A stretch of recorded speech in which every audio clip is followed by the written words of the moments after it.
Good morning everyone. My self Saroj Yadav from Surat school Rewari. मैं आज 9वीं कक्षा के विद्यार्थियों को कविता 6 का तीसरा काव्यांश पढ़ाने जा रही हूँ और जिस कविता का नाम है चंद्रगहना से लौटती बेर और इसके कवि का नाम है केदारनाथ अग्रवाल। तो देखिए बेटा इस कविता का तीसरा काव्यांश।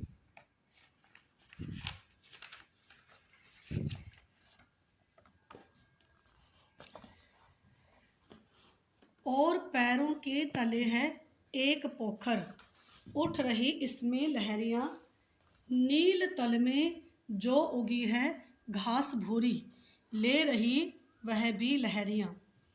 अब देखिए बेटा इसमें इस पद्यांश में कवि ने गांव के तालाब और उसके पोखर मीन्स क्या होता है तालाब, गांव के तालाब और उसके आसपास की प्राकृतिक सुंदरता का एवं एकांत शांत वातावरण का बहुत ही सुंदर वर्णन किया है, सजीव वर्णन किया है या आकर्षक वर्णन किया है, कुछ भी कह सकते हैं।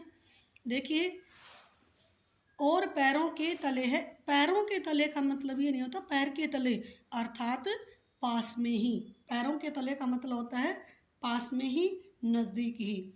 कवि ने गांव के छोटे तालाब का वर्णन करते हुए कहा है कि गांव के अत्यंत ही नज़दीक समीप या पास में एक छोटा सा तालाब है, उठ रही इसमें लहरियाँ और उसमें छोटी छोटी लहरें उठ रही हैं, नील तल में जो उगी है घास भूरी।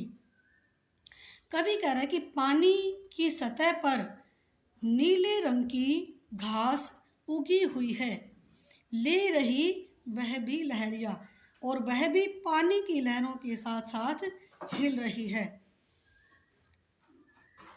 एक चांदी का बड़ा सा गोल खम्भा, देखिए बेटा बड़ा सा में उपमा अलंकार है, एक चांदी का बड़ा सा गोल खम्भा आँख को है चकमकाता, चकमकाता का मतलब होता है चुंधिया जाना।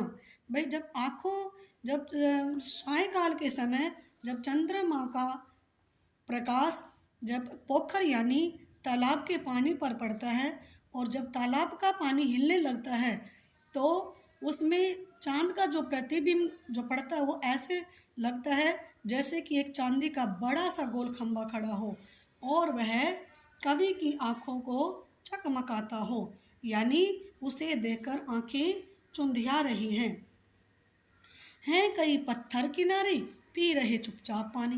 देखिए बेटा इस कविता में, संपूर्ण कविता में मानवीकरण अलंकार है क्योंकि इसमें सजीव की भांति निर्जीव प्राणियों की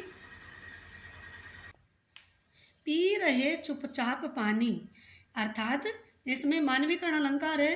पत्थर कभी पानी नहीं पीते क्योंकि मानवीकरण अलंकार की यही पहचान है कि जहाँ जड़ प्रकृति पर मानवीय क्रियाओं और भावनाओं का आरोप हो। तो पत्थर क्या है, निर्जीव चीज है लेकिन क्रिया कैसे कर रहे, मानवीय प्राणी की भांति।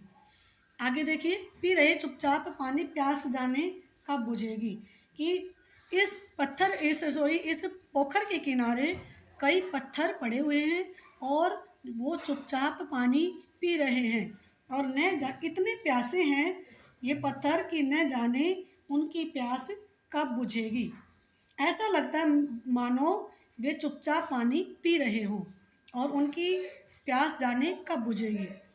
चुप खड़ा बगुला डुबाए टांग जल में, देखते ही मीन चंचल ध्यान निद्रा त्यागता है।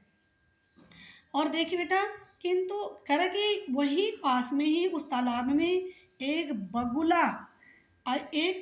बगुला पानी में अपनी टांग डुबाए हुए चुपचाप खड़ा हुआ है, किंतु किसी चंचल, मीन मीन्स होता मछली, और किसी चंचल मछली को पानी में तैरते देखकर वह अपनी ध्यान निद्रा का अचानक से त्याग कर देता है, ध्यान निद्रा त्यागता है और उसके ऊपर एकदम से झपट पड़ता है और तुरंत मछली को पकड़कर खा जाता है।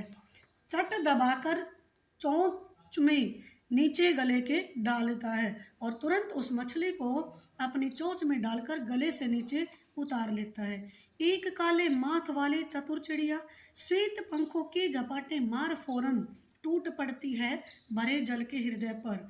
एक उजली चटुल मछली चोंच पीली में दबाकर दूर उड़ती है गगन में। और कह रहे कि एक काले माथे वाली, बेटा पेपर में ये जरूर आएगा, चिड़िया का रंग पूछेंगे, उसके माथे का रंग पूछेंगे। एक काले माथे वाली चालाक चिड़िया अपने सफेद पंखों, श्वेत मीन्स होता है सफेद, पंखों को तुरंत फैलाकर टूट उड़ती पड़ती है भरे जल के हृदय पर एक उजली चटुल मछली। और वह पानी में एक उजली यानी एक सफेद मछली के ऊपर तुरंत टूट पड़ती है, चोंच पीली में दबाकर दूर उड़ती है गगन में। और उस मछली को अपनी चोंच में, चिड़िया की चोंच कैसे, पीली पीली चोंच में दबा करके उसे दूर आसमान में लेकर के उड़ जाती है। धन्यवाद बेटा।